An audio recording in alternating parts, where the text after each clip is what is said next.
저는 4살 된 딸을 키우는 한부모 가정의 가장입니다. 이혼하고 처음으로 아이와 단둘이 살게 되었을 때에는 살아갈 앞날이 막막하기만 했습니다. 당장 다달이 내야 할 월세를 감당하고 생계를 이어가려면 생후 20개월 된 딸을 억지로 떼어놓고 바로 일을 시작해야만 했죠. 낮에는 일하고 퇴근 후에는 육아와 살림을 하느라 하루 4-5시간밖에 자지 못하면서도 내 손으로 아이를 먹이고 키울 수 있다는 사실에 행복했습니다.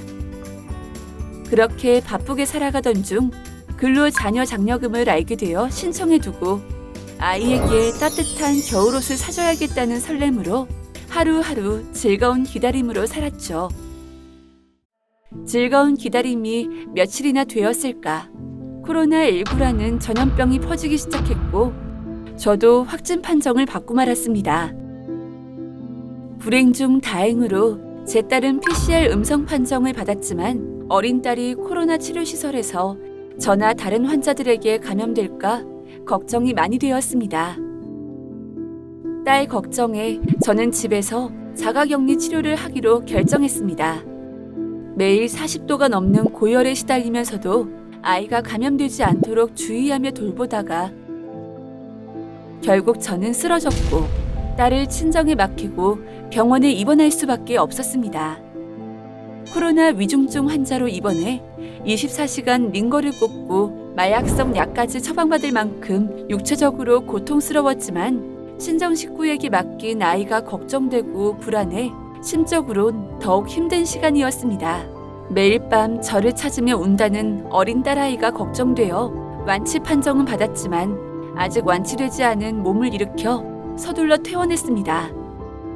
코로나19로 일을 하지 못해 당장 생계가 막막했으나 이보다 더 큰 문제는 코로나19 후유증으로 딸을 돌보는 일조차 어려울 정도로 제 몸 상태가 나빠졌다는 겁니다.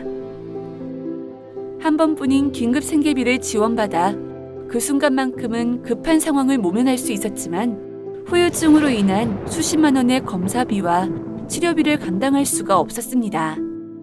나는 지금껏 열심히 살았는데도 왜 우리 모녀에게 이런 고통스러운 일만 생길까 세상이 원망스러웠습니다. 바로 그때 언젠가 신청해두었던 근로자녀 장려금이 들어왔습니다. 치료도 육아도 모든 것을 포기하고 싶던 순간 장려금이 들어오면서 암담하던 삶에 한 줄기 빛이 들어왔습니다. 저는 이 돈으로 당장 급한 우리 가족 생활비와 제 치료비를 충당하고 안도의 한숨을 내쉴 수 있었습니다.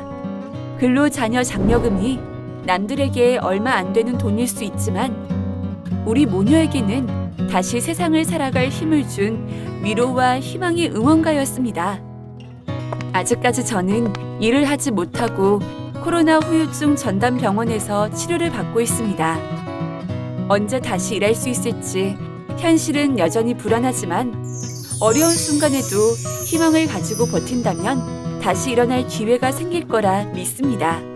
제가 가장 힘들었을 때 근로자녀 장려금이 다시 한번 아이와 함께 살 희망을 안겨준 것처럼 말이죠. 언젠가 지금의 힘들었던 기억을 떠올리며 딸과 함께 웃을 날이 올 거라 믿습니다.